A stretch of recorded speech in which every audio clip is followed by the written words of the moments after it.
નમસ્કાર વિદ્યાર્થી મિત્રો, હું દર્શન રાવલ ફરી એકવાર આપ સૌનું હાર્દિક સ્વાગત કરું છું. આજના લેક્ચરમાં આપણે એક ખૂબ જ અગત્યના એવા ટોપિક ઉપર ચર્ચા કરવી છે, જેમણે તાજેતરમાં દેશના રાજકારણની અંદર એક ગરમાવો સર્જ્યો અને એ જ રીતે સ્પર્ધાત્મક પરીક્ષાની તૈયારી કરતો જે વર્ગ છે એમાં પણ એક જાણવાની ઉત્સુકતા ઊભી કરી. તો એવો ટોપિક છે મિત્રો, અવિશ્વાસ દરખાસ્ત. આજે આ લેક્ચરની અંદર આપણે અવિશ્વાસ દરખાસ્ત ઉપર વાત કરવી છે. ઘણા બધા વિદ્યાર્થીઓએ મને મેસેજ દ્વારા, ઈમેલ દ્વારા અથવા તો રૂબરૂ પૂછ્યું કે ભાઈ અવિશ્વાસ દરખાસ્ત શું હોય છે, કેટલી વખત લાવવામાં આવતી હોય છે, નરેન્દ્ર મોદીની સરકાર હવે રહેશે કે જતી રહેશે, આ પ્રકારના ક્વેશ્ચન્સ પૂછવામાં આવ્યા. એટલે એક સરસ એવો વિડીયો તૈયાર કરવાનું નક્કી કરવામાં આવ્યું.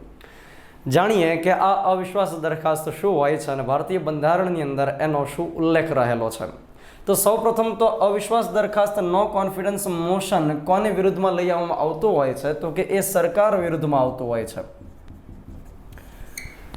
સરકાર આપણે કોને કહેશું? ગવર્મેન્ટ ઓફ ઇન્ડિયા, એટલે એમાં કોનો સમાવેશ થશે? સરકાર એટલે કે જે મંત્રીમંડળની અંદર સમાવિષ્ટ હોય એવા સભ્યને આપણે સરકારી સભ્ય કહેતા હોઈએ. મંત્રીમંડળ આપણે સૌ જાણીએ છીએ કે ભાઈ રાષ્ટ્રપતિ મંત્રીમંડળની નિમણૂક કરતા હોય છે વડાપ્રધાનની સલાહ લઈને. મંત્રીમંડળમાં 3 પ્રકારના મંત્રીઓનો સમાવેશ થાય. કેબિનેટ કક્ષાના હશે, રાજ્ય કક્ષાના હશે અને સ્વતંત્ર હવાલો સંભાળતા હશે. તો આ સંયુક્ત રીતે મંત્રીમંડળ આપણે એને ગણશું. તો આ મંત્રીમંડળ વિરુદ્ધમાં અવિશ્વાસ દરખાસ્ત આવતો હોય છે. અચ્છા, આ અવિશ્વાસ દરખાસ્ત કોણ લઈ આવતું હોય છે? તો કે એ વિરોધ પક્ષ દ્વારા લઈ આવવામાં આવતો હોય છે. જ્યારે આપણે સંસદ કહેતા હોઈએ ત્યારે ભારતીય બંધારણનો અનુચ્છેદ 79 આપણને એમ કહે છે કે ભાઈ સંસદ એટલે રાષ્ટ્રપતિ, લોકસભા અને રાજ્યસભાનો સમાવેશ થાય છે. લોકસભા એ નીચલું ગૃહ છે, રાજ્યસભા એ ઉપલું ગૃહ છે અને રાષ્ટ્રપતિ અભિન્ન અંગ છે સંસદના. લોકસભાની અંદર જ માત્ર અવિશ્વાસ દરખાસ્ત રજૂ કરી શકાતી હોય છે. ભારતીય બંધારણનો અનુચ્છેદ 75 શું કહે છે? તો કે મંત્રીમંડળ છે એ સામૂહિક રીતે લોકસભાને જવાબદાર રહેશે. એટલે કે સાથે જીવશું સાથે મરશું એ પ્રકારનો કોન્સેપ્ટ ત્યાં આગળ રહેલો છે કે સમગ્ર મંત્રીમંડળ વિરુદ્ધમાં અવિશ્વાસનો દરખાસ્ત આવશે.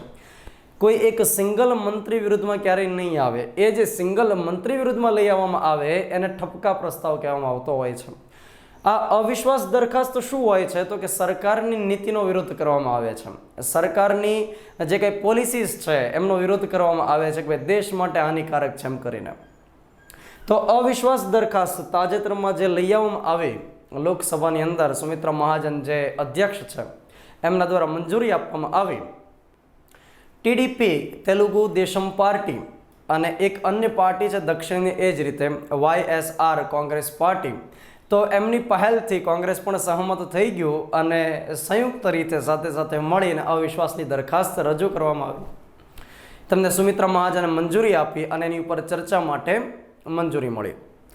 હવે આ અવિશ્વાસની દરખાસ્ત લઈ આવી હોય તો એના માટે કેટલા લોકસભાના સભ્યોનું સમર્થન જોઈએ? તો ઓછામાં ઓછા 50 વ્યક્તિઓનું સમર્થન હોય તો જ અવિશ્વાસની દરખાસ્ત લાવી શકાય. માત્ર 1, 2 કે 3 મંત્રીઓ ત્યાં આગળ રજૂ કરશે અથવા તો 1, 2 કે 3 કોઈ લોકસભાના સાંસદો રજૂ કરશે તો એમ નહીં પ્રક્રિયા શરૂ થાય. ઓછામાં ઓછા 50 સભ્યો ત્યાં આગળ સમર્થન આપશે તો જ પ્રક્રિયા શરૂ થઈ શકે. ભારતીય બંધારણમાં કોઈ જગ્યાએ ઉલ્લેખ નથી કે અવિશ્વાસ પ્રસ્તાવ લાવી શકાય, પરંતુ જે લોકસભા માટેનો જે પ્રોસિજર છે એનો જે નિયમો છે એમાં 198 નંબરનો નિયમ એમ કહે છે. લોકસભા પ્રોસિજર જે રૂલ્સ છે એમાં 198 નંબરનો નિયમ એમ કહે છે કે અવિશ્વાસ પ્રસ્તાવ લાવવામાં આવતો હોય છે. હવે આ નરેન્દ્ર મોદી વિરુદ્ધમાં જે અવિશ્વાસનો દરખાસ્ત લઈ આવવામાં આવ્યો જે નિષ્ફળ સાબિત થયો, એટલે કે સરકારને કોઈ અસર ન થઈ શકી, પરંતુ માનો કે અવિશ્વાસની દરખાસ્ત પસાર થઈ જાય તો શું અસર થાય? જો અવિશ્વાસની દરખાસ્ત બહુમતી સાથે પસાર થાય તો સરકારે રાજીનામું દેવું પડશે. આ સરકારે રાજીનામું દેવું પડે એટલે કોને દેવું પડે? તો કે વડાપ્રધાન અને જેટલા પણ મંત્રીઓ હોય તમામે એક સાથે રાજીનામું દઈ દેવાનું અને ત્યાર પછી જે કોઈ અન્ય પાર્ટીની પાસે બહુમતી હોય તો એ લોકો સરકાર બનાવશે, નવા વડાપ્રધાન આવશે, નવું મંત્રીમંડળ આવશે. લોકસભાનું વિસર્જન નહીં થાય મિત્રો. સાંભળો, અવિશ્વાસની દરખાસ્ત પસાર થાય એટલે મંત્રીમંડળને વડાપ્રધાન રાજીનામું દઈ દેશે. પોતે સાંસદ તો કહેવાશે જ. ફોર એક્ઝામ્પલ કે ભાઈ નરેન્દ્ર મોદી વારાણસી બેઠક ઉપરથી પ્રતિનિધિત્વ કરે છે તો પોતે સાંસદ સભ્ય એમને શરૂ રહેશે, વડાપ્રધાન એક નહીં રહી શકે. એ જ રીતે તમામ મંત્રીઓ છે એ મંત્રી પદેથી રાજીનામું દઈ દેશે. તો આ અવિશ્વાસ પ્રસ્તાવ પસાર કરવા માટે બહુમતી જોશે. તો આ બહુમતી મેજોરિટી છે કયા પ્રકારની જોશે? તો કે ભાઈ બહુમતીના ઘણા બધા પ્રકાર હોય છે, જેમ કે નિરપેક્ષ બહુમતી હોય, એબ્સોલ્યુટ જેને આપણે કહીએ, ત્યાર પછી ઇફેક્ટિવ મેજોરિટી કહીએ, સિમ્પલ મેજોરિટી કહીએ. તો અહીંયા આગળ જે જરૂર પડશે મિત્રો એ સિમ્પલ મેજોરિટીની જરૂર પડશે. એટલે કે જે સમયે અવિશ્વાસ પ્રસ્તાવને મંજૂરી આપી હોય લોકસભાના અધ્યક્ષ દ્વારા અને ત્યાર પછી 10 દિવસની અંદર એની ઉપર ડિબેટ અને વોટિંગ થઈ જવું ફરજિયાત છે. તો સુમિત્રા મહાજને મંજૂરી આપીને ત્યાર પછી ડિબેટ કરવામાં આવી. જો કે ડિબેટ કરવા માટે કોંગ્રેસ સહિતની જે વિરોધ પક્ષની પાર્ટીઓ હતી એ સહમત નહોતી થઈ કે ભાઈ અમારે હજુ 2 દિવસનો સમય જોઈએ છે. ત્યાર પછી ચર્ચા માટે પણ આવી, પરંતુ એ અવિશ્વાસની દરખાસ્ત પસાર ન કરાવી શક્યા. હવે બહુમતી સિમ્પલ જોશે એનો મિનિંગ શું થાય કે હાજર રહીને વોટ આપે છે એના 50% પ્લસ 1 જોશે. દાખલા તરીકે હું તમને વાત કરું કે 545 લોકસભાની સભ્ય સંખ્યા છે. જો કે હાલમાં તો 534 જ ભરાયેલી સીટ છે, બાકીની વેકન્ટ સીટ છે, એટલે કે ખાલી સીટ છે. 533 અને વત્તા 1 અધ્યક્ષ એટલે ટોટલ 534 સીટ થાય છે. હવે આ 534માંથી માની લો કે 200 સભ્યો હાજર રહે છે, તો મેજોરિટી કોની ગણવાની? તો કે 200ની ગણવાની. એટલે કે 100 અને વત્તા 1 એટલે 101 સભ્યો જો વોટ કરી દેશે કે ભાઈ અવિશ્વાસ અમને છે, તો સરકાર રાજીનામું દઈ દેશે. તો આ આપણે વાત કરી અવિશ્વાસ દરખાસ્ત અંગેની. માત્ર લોકસભામાં લાવી શકાય, વિરોધ પક્ષ દ્વારા રજૂ કરી શકાય, ઓછામાં ઓછા 50 સભ્યોનું સમર્થન હશે તો જ લાવી શકાશે. અત્યાર સુધીમાં ભારતનો ઇતિહાસ કયા પ્રકારનો રહ્યો છે? રાજકીય ઇતિહાસ. અગાઉ અવિશ્વાસની દરખાસ્ત લાવવામાં આવેલી છે કે કેમ? તો કે યસ, અગાઉ અત્યાર સુધીની જેટલી સરકારો થઈ ગઈ ટોટલ 20 વખત અવિશ્વાસની દરખાસ્ત રજૂ કરવામાં આવેલી છે. સૌ પ્રથમ જો આપણે વાત કરીએ તો જે.બી. કૃપલાની દ્વારા ઓગસ્ટ 1963માં રજૂ કરવામાં આવેલી, અને એ સમયે ભારતીય વડાપ્રધાન હતા જવાહરલાલ નહેરુ. ચીન સાથેનું જે વોર થયું હતું, ભારત ચીન વોર, જુલાઈ 1963માં કમ્પ્લીટ થયા પછી તરત જ ઓગસ્ટ 1963ની અંદર અવિશ્વાસ દરખાસ્ત રજૂ કરવામાં આવી કે ભાઈ જવાહરલાલ નહેરુની નીતિ ખોટી છે, પંચશીલના સિદ્ધાંતો છે એને 5 નોનસેન્સીસ સાથે સરખાવ્યા કે એકદમ નોનસેન્સ વાત છે આ બધી. પરંતુ જો કે એ અવિશ્વાસની દરખાસ્ત પસાર નહોતી થઈ શકી. ત્યાર પછીની જો આપણે વાત કરીએ તો લાલ બહાદુર શાસ્ત્રીની જે સરકાર હતી એ સમયે પણ નો કોન્ફિડન્સ મોશન લાવવામાં આવેલું. ઇન્દિરાબેન ગાંધી કે જેમની ઉપર સૌથી વધારે વખત અવિશ્વાસની દરખાસ્ત રજૂ થયેલી છે, હિન્દુ ન્યૂઝપેપર અંતર્ગત જો આપણે વાત કરીએ તો ટોટલ 12 વખત એમની વિરુદ્ધ અવિશ્વાસની દરખાસ્ત લાવવામાં આવેલી. ત્યાર પછી મોરારજી દેસાઈની સરકાર હતી, 1979ની અંદર એમની સામે અવિશ્વાસની દરખાસ્ત આવેલી, જ્યારે ચૌધરી ચરણસિંહે એમનો સાથ છોડી દીધો, બેવફાઈ કરી દીધી. સૌ પ્રથમ એ સરકાર હતી કે જેની વિરુદ્ધમાં અવિશ્વાસની દરખાસ્ત પસાર થઈ ચૂકી હોય. ત્યાર પછી આપણે વાત કરીએ તો રાજીવ ગાંધીની સરકાર વખતે પણ આવેલી. એચ.ડી. દેવગૌડા કે જેમના સમયમાં તો અવિશ્વાસની દરખાસ્ત પસાર થઈ ચૂકી હતી. ત્યાર પછી અટલ બિહારી વાજપેયીની સરકાર હતી તો 1999માં પણ એમની વિરુદ્ધમાં અવિશ્વાસની દરખાસ્ત લાવવામાં આવી.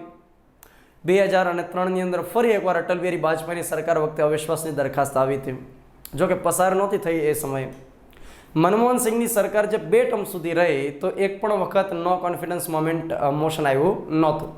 નરેન્દ્ર મોદીની સરકાર વખતે એક વખત આ લઈ આવવામાં આવેલી છે. જો મિત્રો આપણે વાત કરીએ તો અત્યારે બીજેપી છે એની સરકાર નથી. અત્યારે કોની સરકાર છે? તો કે એનડીએની સરકાર છે. આ એનડીએ જ્યારે આપણે કહેતા હોઈએ ત્યારે એનું મિનિંગ શું થાય? તો કે નેશનલ ડેમોક્રેટિક એલાયન્સ. એલાયન્સ એટલે જૂથ. નેશનલ ડેમોક્રેટિક એલાયન્સ કે જેની રચના ક્યારે થઈ? તો કે 1998ની અંદર કરવામાં આવી. ટોટલ મિત્રો 46 પાર્ટીઓનું બનેલું આખું એલાયન્સ છે. ટોટલ 46 પાર્ટીઓ આની સાથે સંકળાયેલી છે. અને એ હિસાબે જો આપણે વાત કરીએ તો એનડીએની ટોટલ સીટ લોકસભામાં કેટલી રહેલી છે? તો કે 312. 545માંથી 312. જો કે અહીંયા આગળ હાલમાં સંખ્યા કેટલી કીધી છે? તો કે 534. 312 અત્યારે એમની પાસે રહેલા છે. લોકસભાની અંદર બહુમતી માટે કે સરકાર બનાવવા માટે કેટલા જોઈએ? તો કે 273ની સીટ જોઈએ. એની જગ્યાએ કેટલા છે? 312 છે એનડીએની પાસે. અચ્છા, હું એમ કહું કે બીજેપીની પાસે જેટલી પણ સાથી પાર્ટીઓ છે, જૂથની અંદર જોડાયેલી છે, એ દરેક નીકળી જાય તોય લગભગ વાંધો આવે એમ નથી. શા માટે? તો કે બીજેપીની એકલાની પાસે 272 સીટ થાય છે, એટલા માટે. એ જ રીતે આપણે રાજ્યસભાની અંદર વાત કરીએ તો રાજ્યસભાની અંદર અત્યારે ભાજપા તરફથી નેતા છે અરુણ જેટલી, જેને લીડર કહેવામાં આવે છે, રાજ્યસભાની અંદર લીડર છે. રાજ્યસભાની અંદર ટોટલ 245ની સભ્ય સંખ્યા છે, પરંતુ હાલમાં 244 છે, એક ખાલી છે. તો એમાંથી 87 એનડીએની પાસે રહેલી છે. ત્યાર પછી આપણે યુપીએની વાત કરીએ, યુનાઇટેડ પ્રોગ્રેસિવ એલાયન્સ, યુપીએ, જેની સ્થાપના 2004માં થઈ. આ યુપીએ એટલે શું થાય? તો કે કોંગ્રેસ સહિત ટોટલ 16 પાર્ટીઓનું આખું એક જૂથ, એલાયન્સ, એને આપણે યુપીએ કહેતા હોઈએ. તો આ યુપીએની પાસે અત્યારે સિચ્યુએશન શું છે? તો કે લોકસભાની અંદર ટોટલ 66 સીટ છે, રાજ્યસભામાં પણ 66 જ છે. એટલે અત્યારે આમ જો આપણે વાત કરીએ તો નો કોન્ફિડન્સ મોશન ક્યારે પણ એ લાવી શકે એમ નથી, કેમ કે એની પાસે બહુમતી નથી એટલા માટે. પરંતુ અત્યારે નીતિઓનો વિરોધ કરી અને જે કંઈ પહેલો છે એનડીએ ગવર્મેન્ટની, એનો વિરોધ કરી અને આ એક મોશનને લઈ આવવામાં આવ્યું. જો કે બહુ જ રસપ્રદ આખું મોશન બની રહ્યું.